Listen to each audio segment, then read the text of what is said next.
حضرت یونس علیہ الصلوۃ والتسلیم اللہ تبارک و تعالیٰ نے آپ کو خلعت نبوت عطا فرمایا، اور نینوا ایک شہر ہوا کرتا تھا عراق میں، اس شہر کے لوگ آپ کی امت تھے۔ حضرت یونس علیہ الصلوۃ والتسلیم اپنی قوم میں تبلیغ فرماتے رہے، لیکن پوری قوم جو ہے بت پرستی کی شکار تھی، اور آپ کی تبلیغ سے کوئی ایک بھی مسلمان ہونے کو تیار نہیں۔ یونس علیہ السلام مسلسل انہیں سمجھاتے رہے، اللہ تعالیٰ کی طرف بلاتے رہے۔ پھر ایک وقت ایسا آیا کہ حضرت یونس علیہ السلام نے اللہ رب العزت کی بارگاہ میں عرض کیا کہ مولا، یہ میری قوم سنتی نہیں ہے، یہ راہ ہدایت پر آنا ہی نہیں چاہتی، میں انہیں کتنے دنوں سے تبلیغ کر رہا ہوں اور تیرے راہ کی طرف بلاتا ہوں، مگر ان میں سے کوئی نہیں آتا۔ اللہ عز و جل نے فرمایا، یونس بس ٹھیک ہے، اپنی قوم کو بشارت سنا دو عذاب کی، کہ بس 3 دن کے بعد خوفناک عذاب آئے گا اور اس میں وہ سب ہلاک و برباد ہو جائیں گے۔ حضرت یونس علیہ السلام اپنی قوم میں آئے اور اپنی قوم سے آخری مرتبہ کہا کہ دیکھو، اللہ عز و جل کی طرف سے مجھے یہ وحی آئی کہ اب اللہ تعالیٰ اس بستی پر عذاب نازل فرمائے گا، اور ایسا عذاب کہ تمہارے ساری نشانیاں ختم ہو جائیں گی۔ تو قوم میں بہت سارے لوگوں نے مذاق اڑایا کہ یہ ایسے ہی ڈرا رہے ہیں، بات کچھ ہے نہیں۔ لیکن ان میں سے جو عقل والے لوگ تھے، بوڑھے لوگ تھے، انہوں نے کہا، ہم نے آج تک یونس کو کبھی جھوٹ کہتے ہوئے نہیں سنا علیہ الصلوۃ والتسلیم۔ حضرت یونس علیہ السلام یا کوئی بھی نبی ہو، اعلان نبوت سے پہلے یا بعد میں کبھی انبیاء سے کوئی گناہ سرزد نہیں ہوتا۔ تو سارے لوگوں نے کہا، ہم نے آج تک انہیں کبھی جھوٹ بولتے ہوئے نہیں سنا یا مذاق کرتے ہوئے بھی نہیں دیکھا، تو بھلا کیوں ہمارے ساتھ ایسی بات کہیں گے؟ سوچو بچار میں تھے۔ پھر فیصلہ یہ کیا قوم نے کہ دیکھتے ہیں، 3 دن کا انہوں نے ٹائم دیا، اگر وہ 3 دن تک ہماری بستی میں ہی رہتے ہیں تو اس کا مطلب ہے یہ انہوں نے ایسی ڈرانے کے لیے کہا، اور اگر وہ نہیں رہتے ہیں بستی میں تو اس کا مطلب ہے کہ عذاب آئے گا۔ اور ہوا ایسی ہی۔ حضرت یونس علیہ السلام نے اپنی قوم کو ڈیٹ بتا دی، دن بتا دیا کہ اس دن تک عذاب آئے گا۔ اس سے پہلے حضرت یونس علیہ السلام بستی چھوڑ کر چلے گئے۔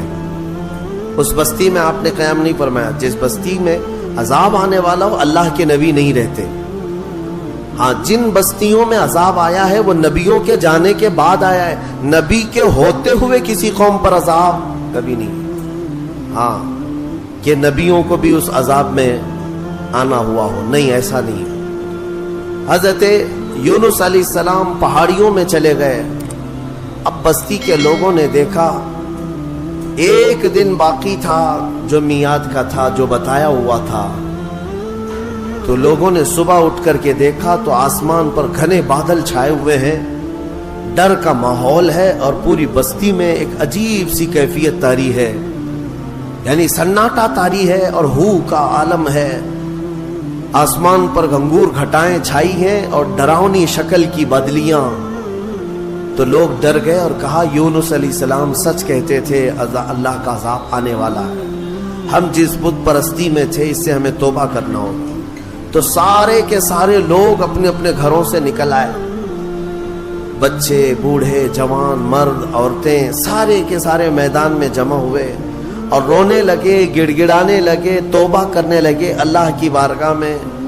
اور پھر سبوں نے مل کر کے کہا، اے رب ذوالجلال، ہم اپنے پرانے تمام بتوں کو ختم کرتے ہیں، تو ہی ہمارا خالق ہے، تو ہی ہمارا رب ہے، ایک تیری وحدانیت پر ہم یقین کرتے ہیں۔ اور اللہ رب العزت کی وحدانیت کے وہ قائل ہوئے، ایمان لائے۔ تو پھر اس کے بعد اللہ تبارک و تعالیٰ قرآن میں ارشاد فرماتا ہے، لما آمنوا کشفنا عنہم العذاب۔ جب وہ لوگ ایمان لے آئے تو اللہ تعالیٰ نے اپنا عذاب ان سے ہٹا لیا، جو عذاب آ چکا تھا وہ ٹل گیا۔ بہت کم ایسا تاریخ میں ملا ہے کہ عذاب آیا ہو اور ہونے سے پہلے پھر چلا گیا ہو، لیکن جب بھی عذاب ٹلا ہے تو وہ توبہ کی برکت سے ٹلا۔ جب قوم توبہ کرتی ہے اللہ عذاب اٹھا لیتا ہے، عذاب کو دور کیا۔ آج ہم نے تلاوت کیا اس پارے میں، اب وہ بستی والے سارے کے سارے مومن ہو گئے، ایمان لائے، اور اس کے بعد یونس علیہ السلام تو تھے ہی نہیں بستی میں۔ انہوں نے دیکھا، رات کو وہ محسوس کر رہے تھے کہ عذاب آنے والا ہے، آنے والا ہے، دور بیٹھ کر کے آپ دیکھ رہے تھے، لیکن پھر دن گزرتے ہی عذاب ٹل گیا، آسمان صاف ہو گیا۔ تو حضرت یونس علیہ السلام کے دل میں یہ خیال گزرا کہ اب واپس اگر میں بستی میں جاؤں تو کہیں لوگ مجھے جھوٹا نہ کہیں۔ میں نے اللہ کے عذاب سے انہیں ڈرایا تھا اور دن بھی بتایا تھا، عذاب نہیں آیا تو کہیں لوگ مجھے جھوٹا نہ کہیں۔ اس لیے یونس علیہ السلام اپنی بستی میں جانے کی بجائے ایک لمبے سفر پر چل پڑے، اپنی قوم کی طرف نہیں آئے۔ انہوں نے کشتی میں سواری کی اور نکل پڑے، ان کا ارادہ تھا بہت دور دراز علاقے میں چلا جاؤں گا۔ اب یہاں پر میں آپ سے بتانا چاہتا ہوں، یونس علیہ السلام نے انتظار نہیں کیا اللہ رب العزت کی وحی کا کہ اللہ کا حکم کیا آتا ہے، اس سے پہلے ہی حضرت یونس علیہ السلام چل پڑے اور کشتی میں بیٹھے۔ کشتی جب بیچ میں دریا میں پہنچی تو رک گئی، چلتی نہیں تھی، یا تو ہچکولے کھاتی یا تو ڈوبنے کے آثار نظر آتے ہیں۔ اور اس زمانے میں یہ مشہور تھا کہ اگر کسی کا بھاگا ہوا غلام کشتی میں سوار ہے تو کشتی آگے نہیں بڑھتی ہے، بیچ دریا میں پہنچ کر کے کشتی رک جایا کرتی، اس زمانے میں یہ مشہور تھا۔ تو جب کشتی بیچ دریا میں رکی تو لوگوں نے جو سوار تھے کہنا شروع کیا کہ لگتا ہے اس کشتی میں کوئی بھاگا ہوا غلام ہے، جس کی وجہ سے کشتی نہ آگے بڑھتی ہے اور بلکہ ڈوبنے جیسے آثار نظر آتے ہیں۔ حضرت یونس علیہ السلام نے ان سب کے سامنے کہا، ہاں میں وہ غلام ہوں جو اپنے رب سے بھاگ کر آیا، میں ہی ہوں، انتظار کیے بغیر آ گیا ہوں، لیکن آپ کی شرافت دیکھ کر کے لوگوں نے آپ کے ساتھ اچھا معاملہ کیا، لیکن ہوتا یہ تھا کہ جو بھاگا ہوا غلام ہے اسے اٹھا کر کشتی سے سمندر میں پھینکا جاتا تھا، تب کشتی آگے بڑھتی تھی۔ اب بیچ دریا میں ہے، لوگوں نے یہ کہا کہ نہیں، یونس علیہ السلام چہرے سے اتنے شریف ہیں، اخلاق کے اتنے اعلیٰ ہیں، یہ ایسا نہیں کر سکتے، لہٰذا کشتی میں بیٹھے ہوئے سارے لوگوں نے قرآن اندازی کی کہ جس کا نام نکلے گا اس کو سمندر میں ڈالا جائے گا، اس کو دریا میں ڈال دیا جائے گا۔ تو قرآن میں حضرت یونس علیہ السلام کا ہی نام نکلا، جب قرآن اندازی کی گئی ان کا ہی نام نکلا۔ پھر بھی کشتی والوں نے کہا دل نہیں مانتا ہے کہ اتنے اعلیٰ اخلاق والے، اتنے حسین چہرے والے کسی نیک آدمی کو دریا میں ڈال دیا جائے۔ پھر دوبارہ قرآن اندازی کی گئی، دوسری بار جب قرآن اندازی کی گئی تو پھر یونس علیہ السلام کا نام آیا، تیسری بار قرآن اندازی کی گئی پھر حضرت یونس کا نام آیا۔ تو مجبوراً سب لوگوں کا اتفاق ہوا، حضرت یونس علیہ السلام کو اٹھا کر کے دریا میں ڈال دیا۔ یہ حضرت یونس علیہ السلام کا دریا میں جیسے ہی ڈالا جانا تھا، دریا میں موجود ایک بہت ہی بڑی قسم کی مچھلی نے منہ کھولا اور آپ کو نگل لیا۔ حضرت یونس علیہ السلام کو مچھلی نے نگل لیا۔ اب آپ مچھلی کے پیٹ میں چلے گئے، لیکن ایک بات یاد رکھیں، مچھلی کی غذا بن کر کے نہیں گئے تھے آپ کہ مچھلی نے نبی کو غذا بنا لیا ہو، لقمہ بنا لیا ہو، بلکہ مچھلی کو حکم تھا کہ یہ تیری غذا نہیں ہے بلکہ یہ میرے نبی کی امان گاہ ہے، حفاظت گاہ ہے۔ اور مچھلی کے پیٹ میں یونس علیہ السلام گھنٹہ، 2 گھنٹہ، 3 گھنٹہ، دن، 2 دن نہیں، 40 دن تک رہے، 40 دن تک مچھلی کے پیٹ میں رہے، اور وہ دریا میں آپ کو لے کر گھومتی رہی۔ مچھلی کے پیٹ میں اندر رہنا کیا یہ ممکن ہے یا ناممکن ہے؟ میرے عزیزوں، آپ کو حیرت ہوگی، تھوڑا سا آپ مطالعہ کریں اور سرچ کریں تو آپ کو پتا چلے گا آج کی دنیا میں بھی سائنس میں یہ ریسرچ سے ثابت ہوا ہے، 2 ایسے لوگ ملے جن کو ویل مچھلی نے نگل لیا تھا. ایک شخص 8 دن کے بعد باہر نکلا، ایک آدمی 3 دن کے بعد باہر نکلا، لیکن دونوں زندہ نکلے. یہ اس صدی کی بات کر رہا ہوں میں، اس زمانے کی. اور یونس علیہ السلام تو اللہ کے نبی ہیں، لیکن بات اتنی ہے کہ مولا جس کو جہاں چاہے محفوظ رکھے، یہ وہ قادر مطلق ہے. 40 دن تک اندر رہے. اس مچھلی کے پیٹ میں جو چیز ہوتی ہے وہ کیا ہوتی ہے؟ ایک راستہ ہوتا ہے، پھسلنے والا راستہ جو چربی کی طرح ہوتا ہے، اور اندر جانے کے بعد ایک بڑا گھر کی طرح سے اس کا پیٹ. بس یہ ہے کہ نرم ملائم گھر تو ہوتا ہے لیکن روشنی کہیں سے نہیں ہوتی، بالکل اندھیرا. باقی سب آرام کی چیزیں ہیں. زندگی کے لیے انسان کے مچھلی کے پیٹ میں بھی آرائش ہے یا اہتمام ہے، لیکن روشنی کا کوئی انتظام نہیں. یونس علیہ السلام اس اندھیری کوٹھری کے اندر یعنی مچھلی کے پیٹ کے اندر 40 دن بتائے، 40 دن. لیکن آپ کو میں بتاتا ہوں کہ یونس علیہ الصلوۃ والتسلیم مچھلی کے پیٹ میں جانے کے بعد مسلسل رب ذوالجلال کی بارگاہ میں دعا کرتے رہے کہ مولا تو مجھے معاف فرما دے، میں اپنی بستی سے جلد چلا آیا تیرے حکم کا انتظار کیے بغیر، مجھے تو معاف فرما دے. یہ دعا چلتی رہی یہاں تک کہ قرآن کہتا ہے وَظَنُّونِ إِذْ ذَهَبَ مُغَاضِبًا فَظَنَّ أَن لَّن نَّقْدِرَ عَلَيْهِ فَنَادَىٰ فِي الظُّلُمَاتِ أَن لَّا إِلَٰهَ إِلَّا أَنتَ سُبْحَانَكَ إِنِّي كُنتُ مِنَ الظَّالِمِينَ. رب تعالیٰ فرماتا ہے مچھلی والا ذنون کہا گیا یونس علیہ السلام. یونس علیہ السلام کا ایک لقب آیا ہے ذنون، مچھلی والا. جب ناراض ہو کر کے نکلا اپنے شہر سے، اپنی بستی سے، تو مچھلی کے پیٹ میں پہنچا دیا گیا. فنادا فی الظلمات، اللہ فرماتا پھر اندھیریوں میں اس نے پکارا. اندھیریوں میں، ظلمات کہتے اندھیری، اتنی اندھیریاں کہ ہاتھ بھی نظر نہ آئے. اندھیریوں میں اس نے پکارا. کیا پکارا یونس علیہ السلام نے؟ لا الہ الا انت سبحانک انی کنت من الظالمین. اس کو آیت کریمہ کہتے ہیں نا، بہت ہی اثر انداز ہے، بہت ہی اثر انداز. اللہ تبارک و تعالیٰ کی تسبیح ہے. یونس علیہ السلام نے یوں عرض کیا کوئی معبود نہیں سوائے تیرے اے مولا، تجھی کو پاکی ہو، تجھی کو پاکی ہو. انی کنت من الظالمین، اپنے متعلق اعتراف کیا. اور اللہ تبارک و تعالیٰ کو یہ جملہ اتنا پسند آیا کہ فوراً مولا فرماتا ہے فَاسْتَجَبْنَا لَهُ وَنَجَّيْنَاهُ مِنَ الْغَمِّ، ہم نے فوراً ان کی دعا کو قبول کر لیا اور ان کو اس غم سے آزاد کر دیا.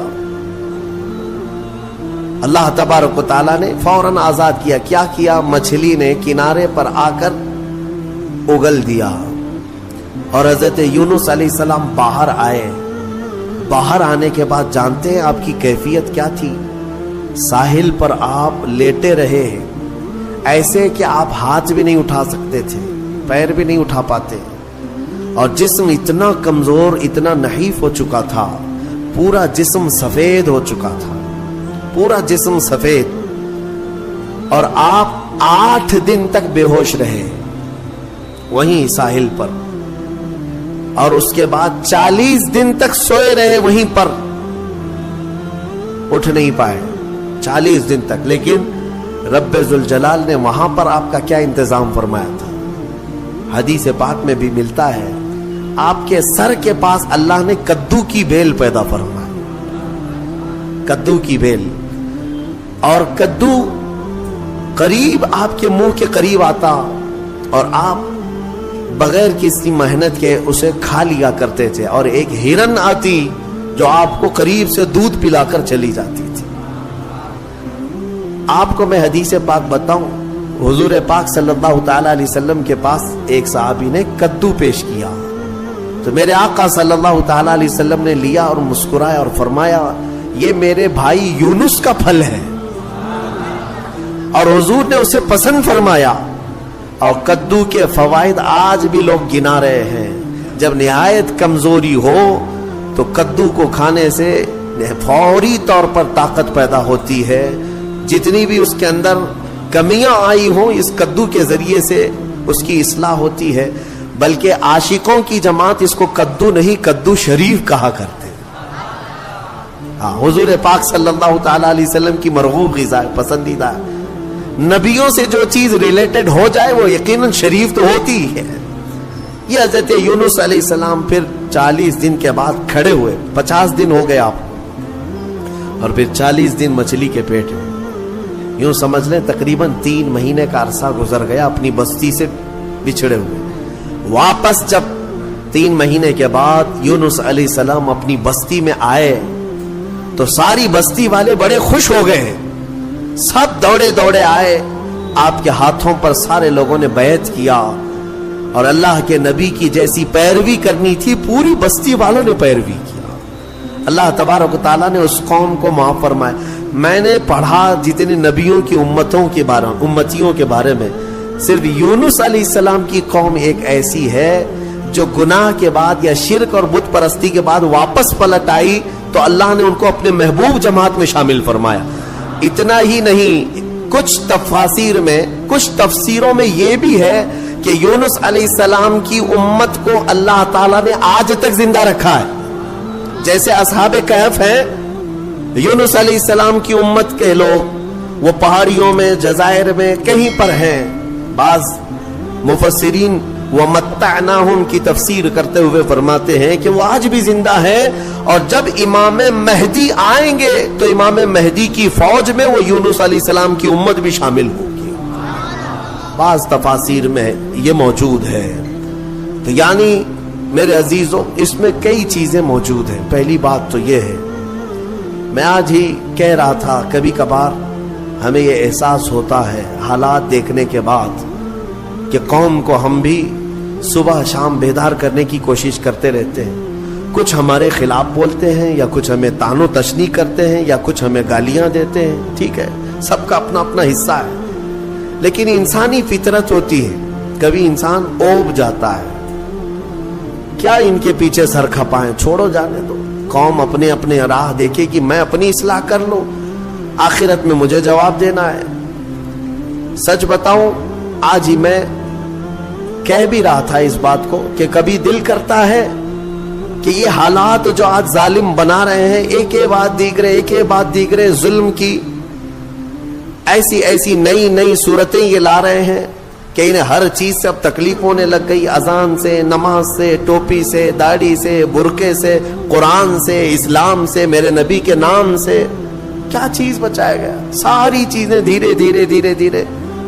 بلکہ آپ یہ بھی کام شروع کر دیا گیا کہ ادھر اذان ہو رہی ہو اور ادھر سامنے مسجد کے باہر کچھ شرپسند ناچ گانے کر رہے ہوں، وہ اپنی آوازیں بلند کر رہے ہوں. یہ شیطانی شرارتیں عروج پر آ رہی ہیں، تیز ہوتی جا رہی ہیں. ان حالات میں ہماری قوم کی ذمہ داریاں کیا تھیں؟ کیا یہ آپس میں گتھم گتھا رہے، علماء کی ٹانگ پکڑ کر کے کھینچے، ایک دوسرے کو قتل کرنے کے منصوبے بنائے؟ اسی لیے کسی نے کہا تھا کہ نشیمن سے دھواں اٹھتا ہے اور تم کہتے ہو ساون ہے. گھر کو آگ لگی ہوئی ہے، گھر جل رہا ہے، اور تم کہہ رہے ہو کہ ساون کا مہینہ چل رہا ہے. میرے عزیزوں، ان چیزوں سے اوپ کر کے کبھی ہم اگر یہ سوچتے ہیں کہ چھوڑو جانے تو ہم جنگل کی طرف چلتے ہیں 2 بکریاں لے کر کے. میرے آقا صلی اللہ علیہ وسلم کی حدیث بھی ہے، وہ شخص اخیر زمانے میں اپنا ایمان بچا لے جائے گا جو چند بکریاں لے کر کے جنگلوں کی طرف چلا جائے گا. کبھی ہم یہ سوچتے ہیں، لیکن پھر سورہ یونس پڑھنے کے بعد یہ پتا چلتا ہے نہیں، اللہ کا حکم ہے کہ پھر قوم کو کس کے حوالے چھوڑ آئے تھے. اگر اس بات پر پکڑ ہو گئی، وہ اللہ کے نبی یونس علیہ السلام کو اللہ تبارک و تعالیٰ نے 40 دن مچھلی کے پیٹ میں اندھیریوں میں گزروایا، صرف اس لیے کہ وہ قوم کو چھوڑ کر کے آئے تھے. ہاں، علماء کو قوم کو چھوڑ کر جانے کی اجازت بھی نہیں ہے.